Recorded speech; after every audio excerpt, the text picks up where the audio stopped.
just talk, let the rumors fly. I ain't got time to wonder why. The good Lord knows the man I am, and I'll die standing tall with a mic in my hand. You can kick rocks if you don't like how I talk. I'm gonna keep on talking and walk my walk. Ain't selling my soul for a seat at your table. I'm rough, I'm raw, I'm wild, I'm able. Okay, welcome back to Bridging the Gap. And before I go any further, don't try to adjust your screen. We are sitting here with Joe Venosa. Sir. Joe? Pleasure, sir. Yes, thank you. So you're running for council now? Apparently so, right? Wow, I've known you for about 4 years. You've always been somehow involved with politics. Yeah. Why run for council? Well, you know, I'm a person who cares about my community, and to put it bluntly, I want to make my neighborhood better. I think there are some great things happening in Wicomico County. Sure. But I do have some concerns about aspects of local government and quality of life. And I think I bring a unique skill set that might help enrich that situation. Okay, well, you definitely are at a lot of the council meetings. And I mean, being at those meetings, what are some of the things that you've seen there that you said definitely we need to work on? Well, I think if you look at it from the aspect of just how local government operates, I think we don't do a really good enough, I would say we don't do a good enough job of engaging the public and informing the public. Okay. I think a lot of times people in the community find out things after a pretty big delay, or they find it through second or third hand information. You know, just as a classic example, when the county had to develop new district lines, they released them, but they never really informed the public maybe in a proactive way. Yeah, and people still don't know what people district. still don't know, and so Yeah. people say, well, I don't even know what district I'm in. And I think that speaks to maybe a broader issue, is I think it's the responsibility of local government to engage local people. Okay. And here's the thing, I think we get so immersed in the national and the state political issues at times, Sure. but we forget how integral and how much more important local government affects everyday life, right? The roads, the schools, True. public safety, True. you know, other aspects of, you know, sports and recreation. These are all local issues. And so Sure. if you tune out to local government, you run the risk of not only not knowing what's going on, but you know, you could let other elements run local government that maybe don't have your interest at heart. Interesting. Yeah. So being on the sidelines for this long and now about to be, you know, getting into this, Yeah. do you feel that there's some adjustments that was kind of difficult? That's a great question, actually. I don't personally think it's changed much, and I say that because I have a pretty public life in the sense of, you know, I teach at Salisbury University. I'm pretty involved in certain aspects of the community, whether it comes to coaching and volunteerism. And so the only thing that's really changed is sort of, I'll bump into neighbors and friends or even students, and they'll be like, "Hey, I see your name on the signs. What's going on?" And that's kind of cool, but also surreal, because, you know, I explain to them, well, I'm running for county council, and then I explain why I'm running, and it's great because it gives me an opportunity to talk to people about the things that I think are important. Sure. And hopefully you can turn on some people to local politics in a way that's not the same default that we see at the national level, because, as I'll probably talk more about in this interview, I think we default to a kind of partisan echo chamber on the national stuff, and I think local politics is where we actually get to see that it's the issues that matter, not the party, and not, to some extent, not even really the ideology. So that's been the one big adjustment I would say I've had to make, but it's a fun adjustment to make.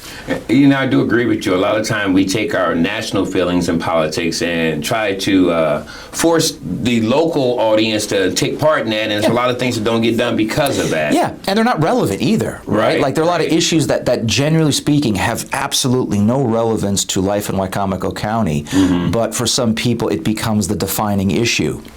You know, when I was deciding to make the run, obviously, you know, I'm running as an independent candidate. And in order to do that, you have to get 250 signatures. So I had to knock on 250 doors to get. Yeah. And what's interesting is most of the people I had great interactions with. Didn't matter if they were Republican, Democrat, independent. A lot of people were enthusiastic to to sign to give me a chance to be on the ballot. And at the end of the day, I ended up getting about 306 signatures. Okay. And I knocked on about, I think, 347 doors. So that's a pretty good percentage. But there was, every now and then, it was rare, but it did happen, when I would ask somebody that I'm considering to run, they would ask me first, well, what are your thoughts on Donald Trump? What are your thoughts on transgender athletes? What are your thoughts on Iran? You know, like national stuff that actually has no real relevance to the things that we would do on a county council. And so that is a little bit disheartening when people are only looking at it at that level, but by and large, from what I gather, I think people are hungry for engaging things without the partisan vitriol, and they want to actually, hopefully, be represented by people that have the actual experience. And look, frankly, the authenticity, you know, that know what it's like to live in the neighborhood, to experience the things, and both to accentuate the good things that we're doing and to improve the things that need to be improved upon. All right, good answer, good answer. Yeah. Now, I want to ask the strategy of you actually coming in as an independent, Sure. because, you know, inherently, independents don't fare well in elections. Well, it's an interesting dynamic when you say that, because independents are the fastest growing self-identification. I have heard that. I think we're up to 45% of the American electorate now identifies as independent. If you look at the amount of independents just in Wycomico County that have grown since, I think, 2002, it's gone from, I believe, about 11% to now more than 34, 35%. So there is, I think, a hunger for people who don't want to box themselves into a Democratic or Republican identity. Okay. And what makes our district so unique, District 7, is that we actually have the largest percentage of registered independents of any district in the county, nearly 25%. Okay. So if you take a look at how the numbers break down, it's really anybody's game in theory. And, you know, one of the things about being an independent that's also great is, you know, I can talk to anybody. And my whole goal has been to build a big tent based on the common issues that I think bind us all together. Okay. So, you know, you'll see people, they'll have like a Venosa sign and a Josh Hastings sign, and then there'll be people with a Barry Beecham sign and a Venosa sign, or a Mike Lewis sign, whatever. And I think my whole point here with that is, if you're going to look at me as a candidate, look at my policies and the issues, and use that as the basis of your judgment. I think the worst thing anybody can do is simply say, well, I vote straight Republican or I vote straight Democrat, and not even know what the candidate stands for. I think you're selling yourself short, and more important, I think you're selling the community short by overlooking the issues. Information is power. Absolutely. Information is power. Now, Yeah. let me ask you this. Because I know I've seen that one of your opponents, Mrs. Outen, is actually endorsed by the Sure Progress, and I'm not sure. I think I saw about a Democratic Central Committee. They made a big thing about making sure this is the candidate. Why would they make that? I mean, were you always an independent? No, I was a Democrat. Well, so locally, I was a Democrat from about, I want to say 2013 when I came here to 2022. Oh, okay. Then I became a Republican, and then I became an independent. And like a lot of us, I mean, it's very common to switch parties for different reasons. I mainly did it because, unfortunately, in Maryland, we have what is called a closed primary system.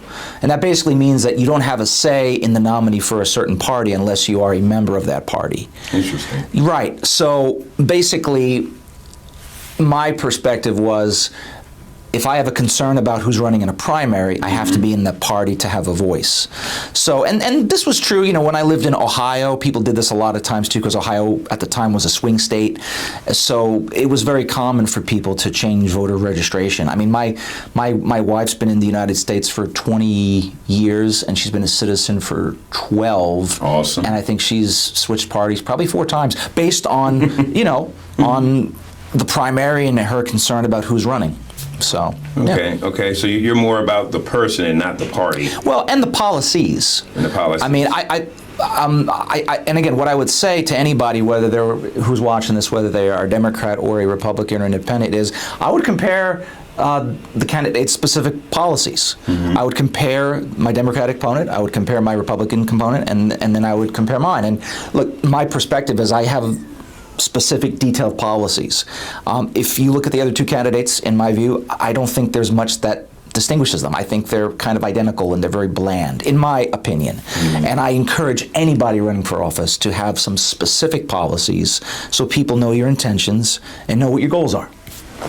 Okay. So what are some of your policies? So one of the things that's most important to me in our district specifically is the fact that District 7 encompasses pretty much downtown Salisbury as a city, the Camden Pinehurst neighborhood, which is where I live, not too far from the university, most of West Fruitland, and a good chunk of the area down Pemberton Drive out to Nithsdale and West Nithsdale. Okay. So it's an interestingly shaped district. Yeah, all of them. All the district lines are kind of funky and weird. How old were you to put those lines together? Anyway, go ahead. I think Josh Hastings called it like a Petrodactylsaurus type gerrymander. It's interesting is the right word.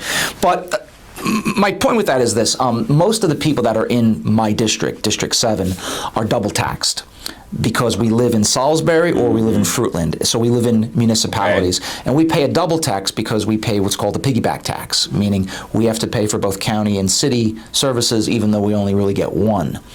And most people that live in Maryland in a municipality like Fruitland or Salisbury, we get what's called a tax differential, which is basically an adjusted tax rate that gives us essentially a tax that is equal to what the rest of the county gets.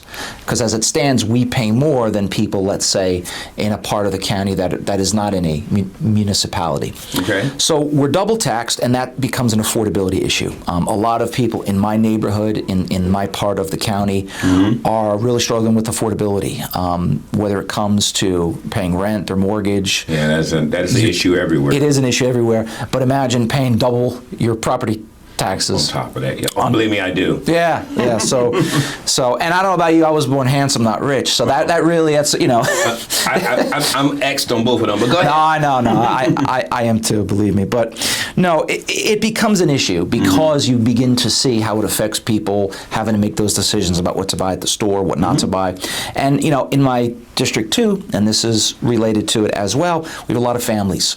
And related to the challenges of affordability are the challenges in our school system. And education is a very big... Should be a top priority. It should be a top priority for everybody, but it really is a top priority for me because I'm a teacher. I've been a teacher my whole life. I taught high school social studies in New Jersey. I ended up being able to get my PhD, and I teach at the university. And I've seen firsthand, unfortunately, what our county's lack of investment in public education has led to.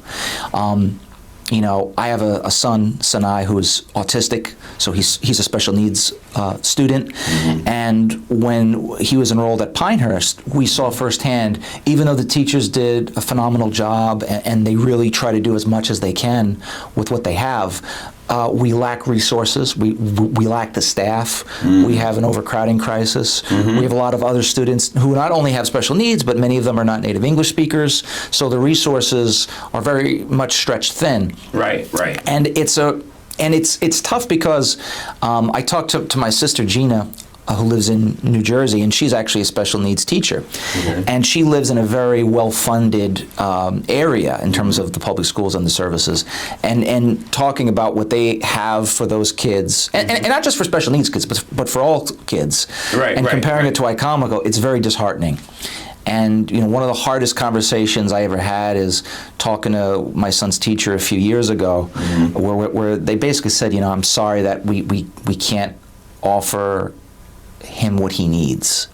And in a county with as much opportunity and resources as we try to have, that shouldn't be the case. No parent, no family should be looking at the public school system as a source of concern rather than an instantaneous source of support and success. So fully funding our educational system, but also drawing top talent. I also teach a lot of students at Salisbury who go on to teaching careers. And I love it when I hear them say that they want to stay here, that they want to work, they want to raise families here, they want to contribute to the economy. But a lot of them end up leaving because we don't offer the support for them in the schools. We really don't offer them the pay. And, that's also related True. to, Yeah. it is, and it's related to other things, student behavior, safety Sure, issues. sure. So it's a holistic set of challenges with, I think, a holistic set of possible solutions.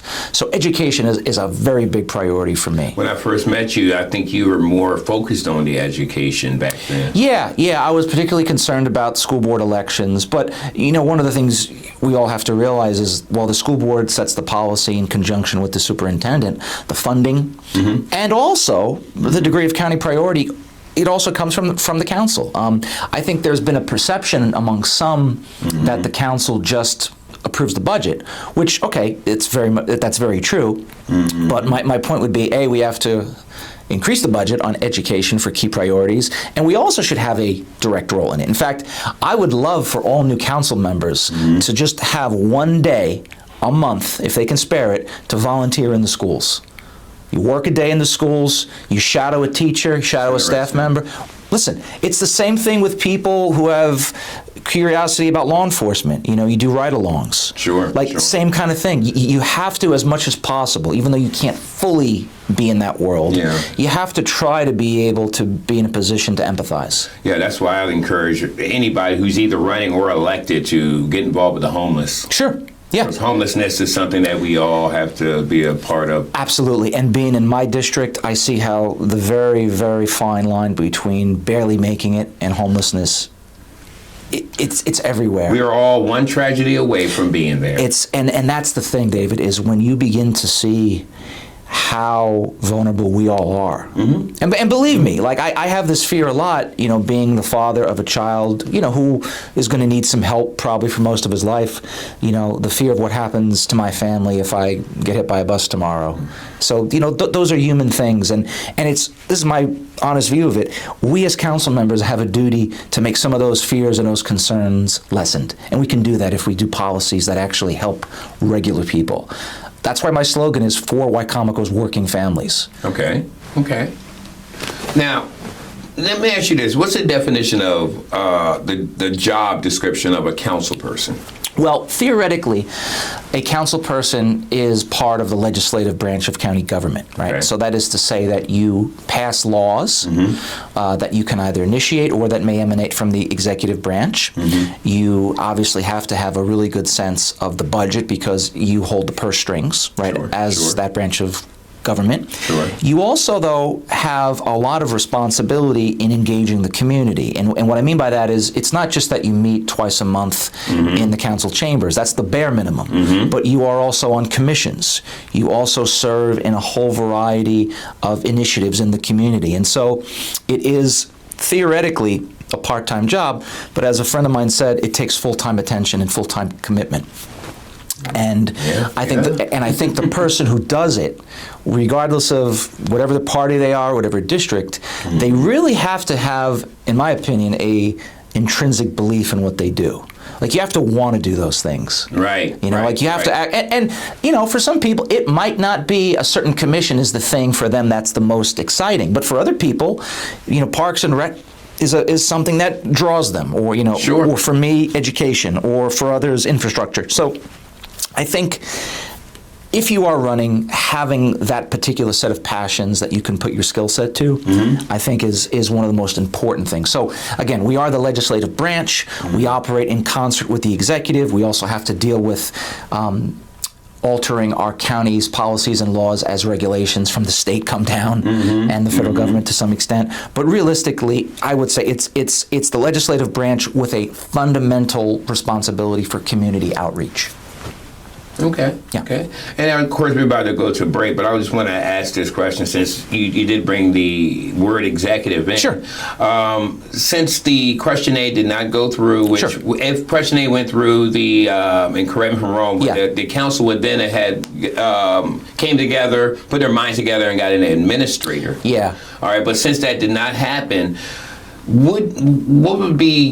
how would you work with the executive, be it even if it's Mrs. Giordano or Mr. Davis? Sure. I mean, how would your relationship be knowing that you were against that form of government? Sure. Well, I'm still against it in principle, in the sense of I think if you look at how the county has operated and others in Maryland, you begin to see that there are a lot of fundamental dangers and open-ended issues that, in my opinion, can negatively affect county government. I think more guardrails need to be placed on the executive branch in general.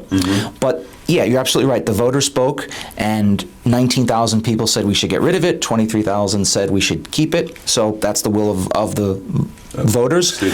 So we move forward together on that in good faith. But it is the job, again, whoever gets elected to the position this fall, it is the job of the executive and the council to work together. And I would hope, regardless of who is on the council and who is the executive, we have to come forward together for the benefit of everybody, because in the end, the 8 of us, the executive and the 7 council members, we represent more than 107,000 people. So that job to get done. There's a job and there's a burden that we all must bear, and that again doesn't matter in terms of your partisan identity or even your own personal views of individuals.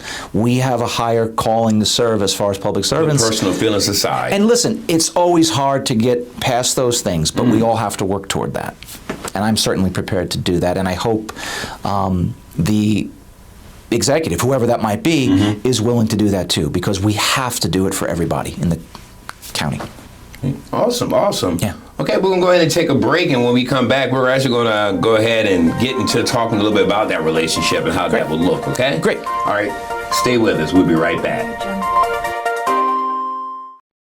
Haters talk, let the rumors fly. I ain't got time to wonder why. The good Lord knows the man I am, and I'll die standing tall with a mic in my hand. You can kick rocks if you don't like how I talk. I'm gonna keep on talking and walk my walk. Ain't selling my soul for a seat at your table. I'm rough, I'm raw, I'm wild, I'm able. You can hate my fire, but you can't kill my spark. I'm a midnight flame burning through the dark. So kick them rocks if you don't like how I talk. I'm gonna keep on talking and walk my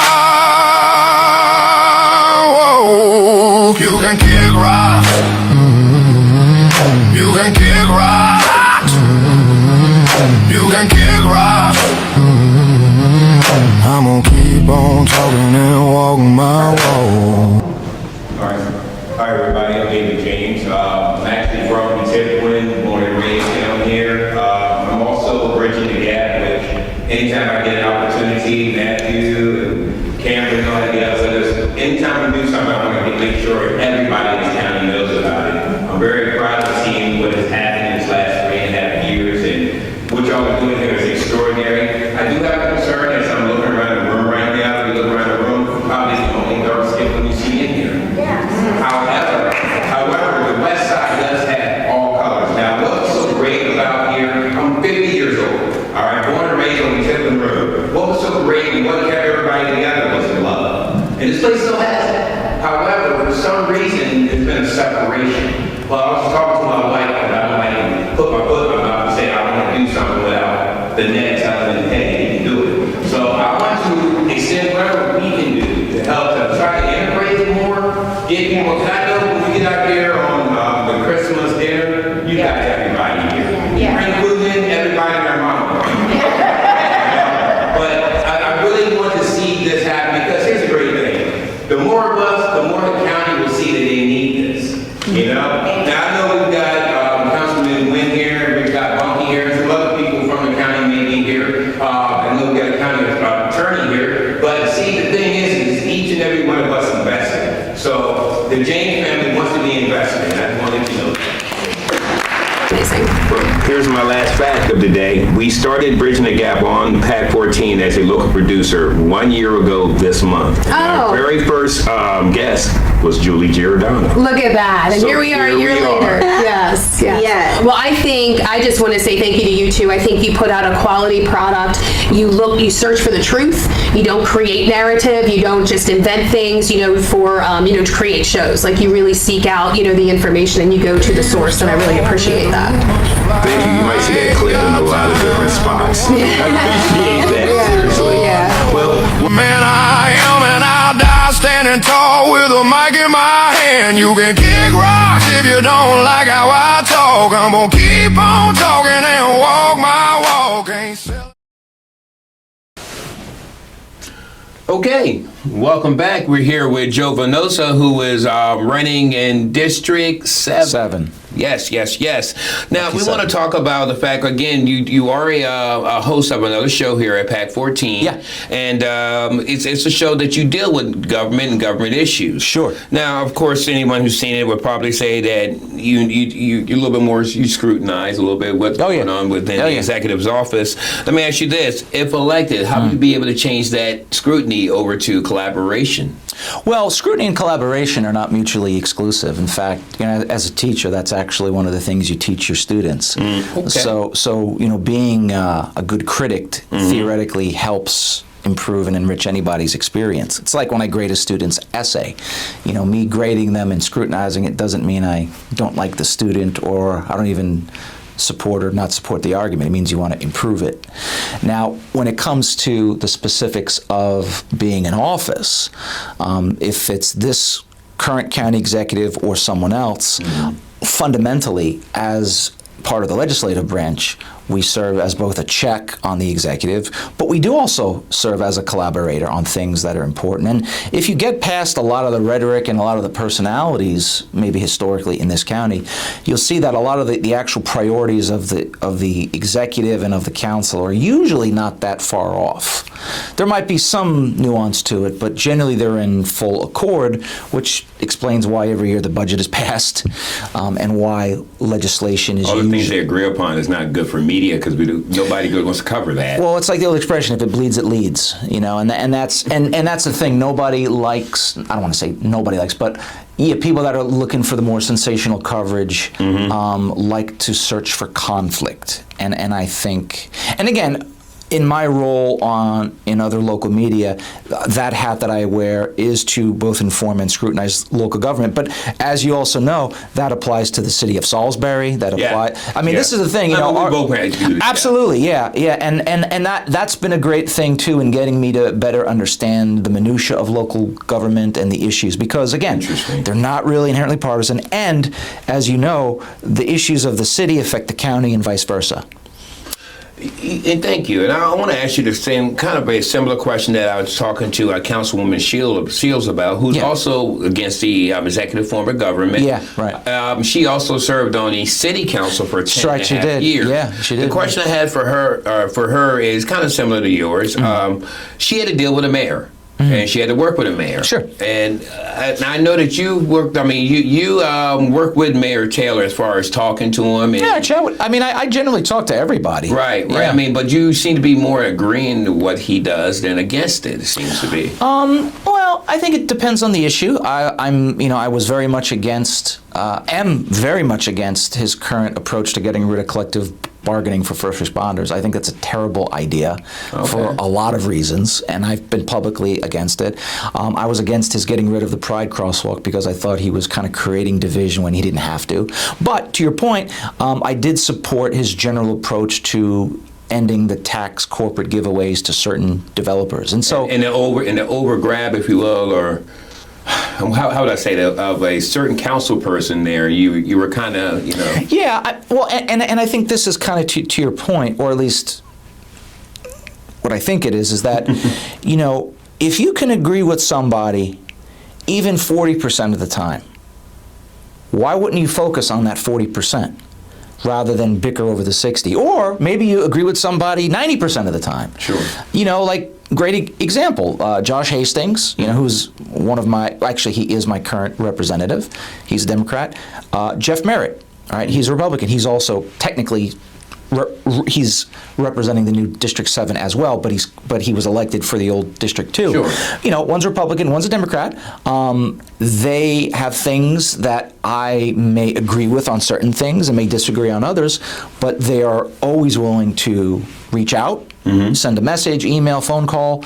They engage their constituents, and ultimately they understand the value of those relationships in the community. They don't cut people off just because of one or two disagreements. And I think that's something that all council people who are running and all executives and really anybody who's running in local government, it doesn't matter. It doesn't matter if it's White Comico or Dorchester or wherever. You cannot cut off other human beings in a place where you live so intimately. Like you just can't do that.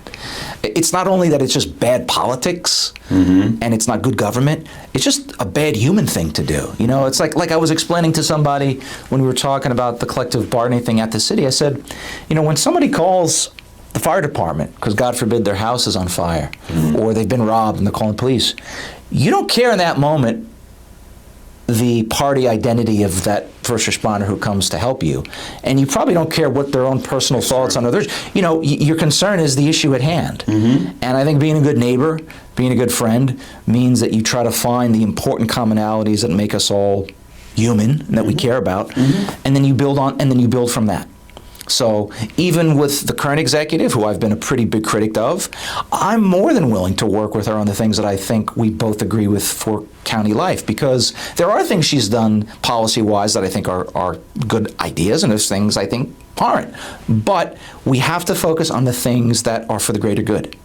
And you know, we all have a limited time on this earth. Right. Why don't we make it productive to do the things that help other people? Thank you. Now you just touched on something. Yeah. There are things that you agree upon and things you don't agree upon. Sure. Name something that she has done that you disagree on, and tell me what would you have done if you were in the council seat right now, how you would handle dealing with it. Sure. Well, I've been a pretty big critic of the planning and management of the landfill.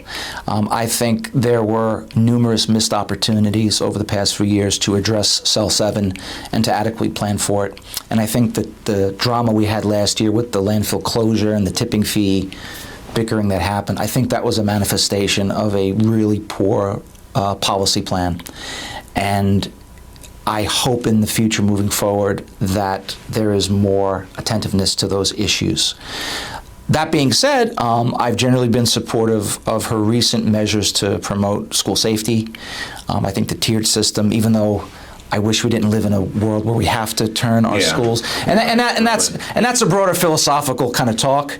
But given what we're dealing with, I think that the hand that we're dealt. Yeah. The hand that we're dealt.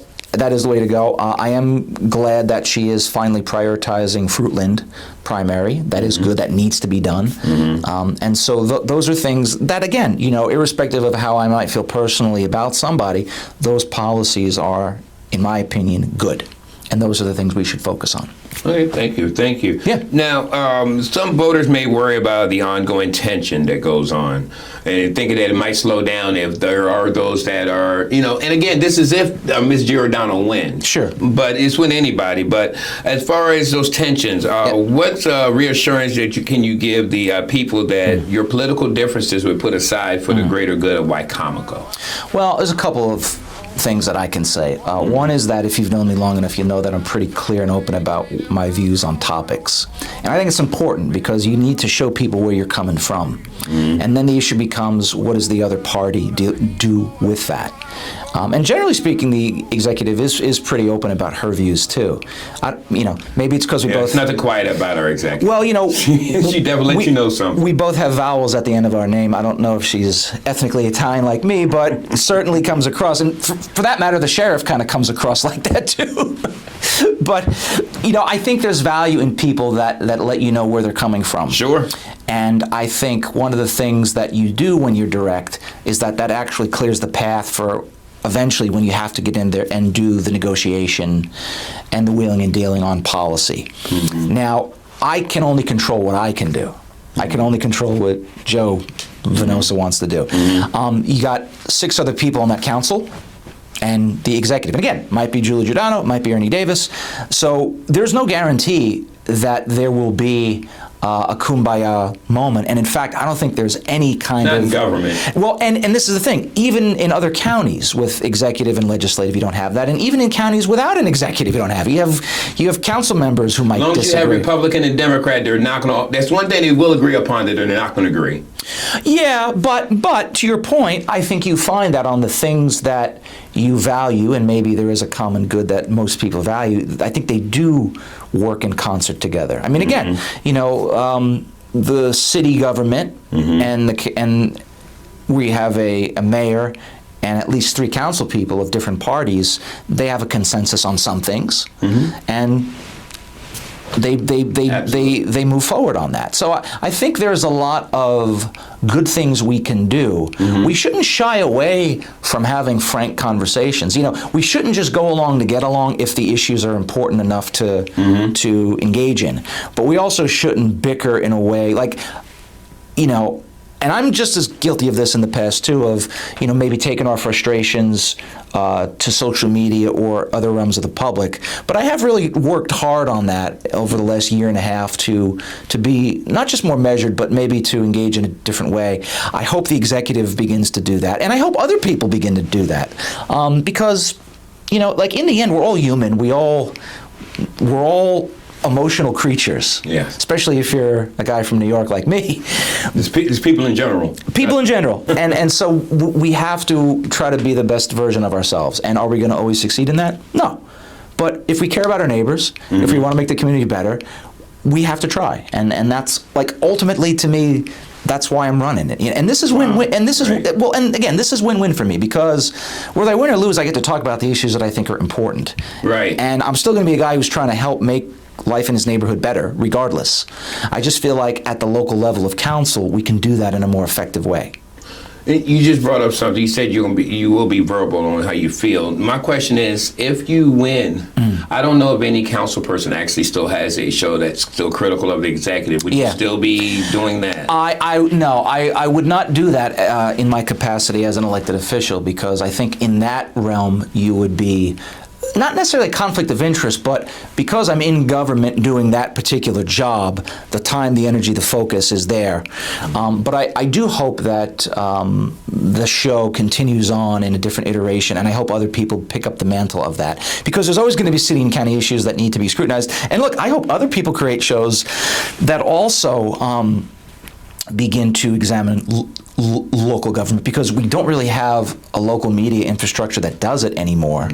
And it's really important to keep eyeballs on local government. People should be as critical of what we do on the council, if I'm fortunate to be elected, as what I'm doing now on my show. So yeah. Sure. And again, that's one thing that with Bridging the Gap, we want to make sure, I guess some people say we're critical at times, but we try to make sure that information gets out, because at least, and you and I both talked, you've actually seen me in my element. I'm from District 2. Yeah. I'm born and raised down You're there. a West Side guy. Absolutely. And for many years, that side of the county was either overlooked or because we didn't get any broadband or anything. Yeah.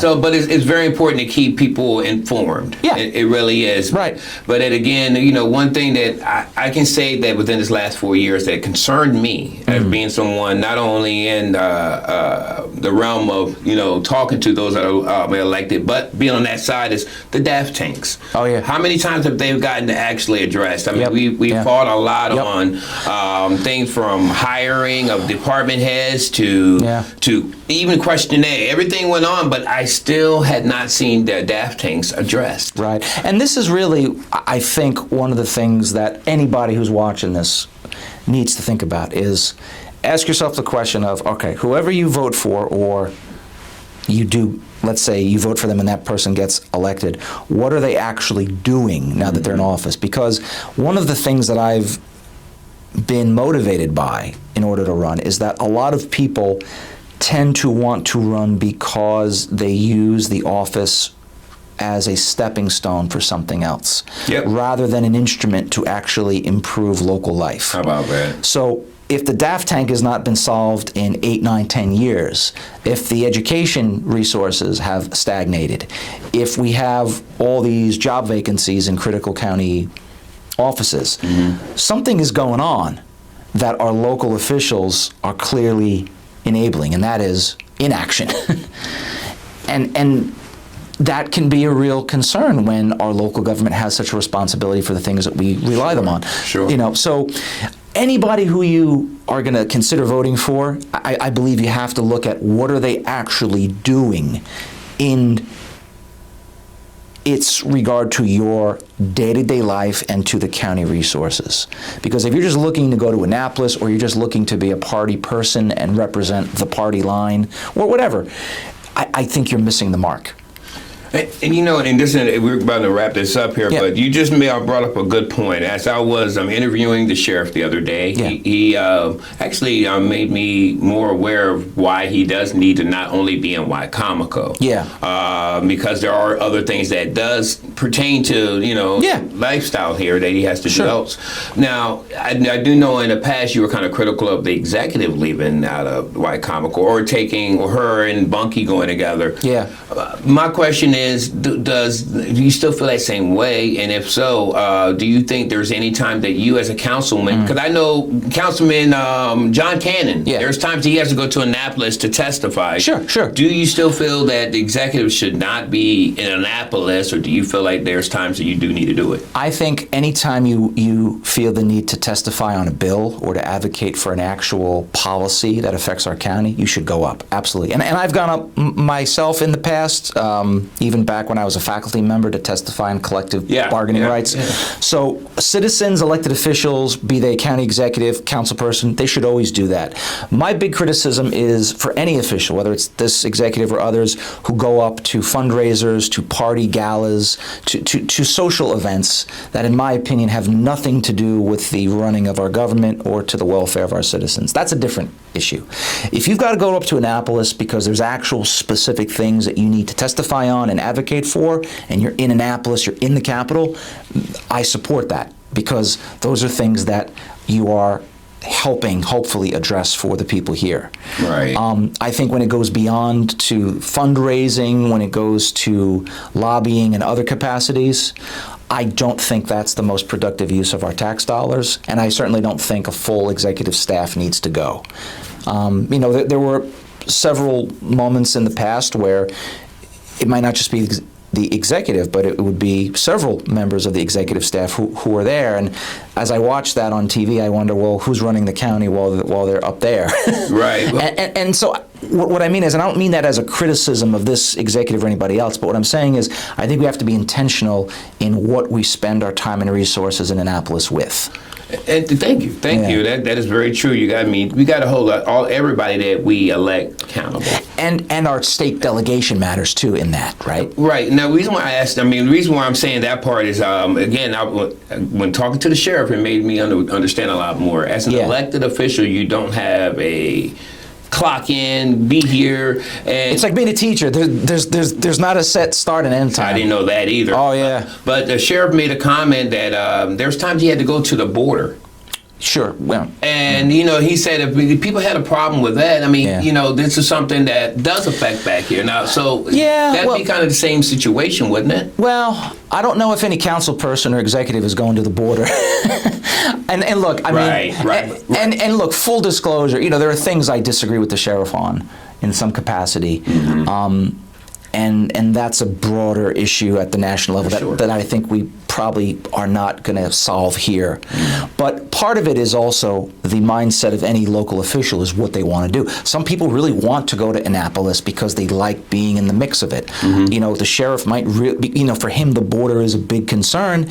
So it does affect here as well. It does, but not every sheriff goes there perhaps as much as he does. So it's also your own personal discretion and your own values, right?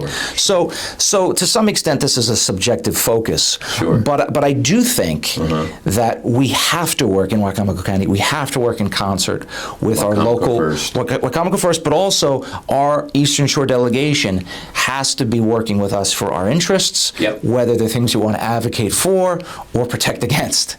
Mm-hmm. And like I said, I think if more of us thought of each other as community-oriented, we'd solve a lot of our problems. And if I can, I just want to close on this one thing. There's a lot of reasons why I ended up deciding to go for this and run for council. But the thing that really got me to really believe in it is the idea that this has become my home. I'm not from here. I'm not from the West Side. Right? I don't have the accent clearly. No, you don't. I've lived in a lot of different places. But this is home. But when you leave here and you have that creeping thought of, I miss home, I never had that in my life until I lived in Wycomico County. And my wife, who's lived in several countries and has bounced around with her experiences as an immigrant, she feels the same way. She's lived in some big cities, big towns, and for her, this is the place. And even with all the resource challenges we face, there's no other place I can think of that I'd want to raise my son.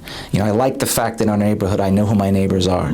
I like the fact that even if I disagree with you, I know who you are. You know who I am. You can have a conversation with me. Sure. And we have all these differences, but at a human level, we occupy such a small space, and we have to make that space a better place to live.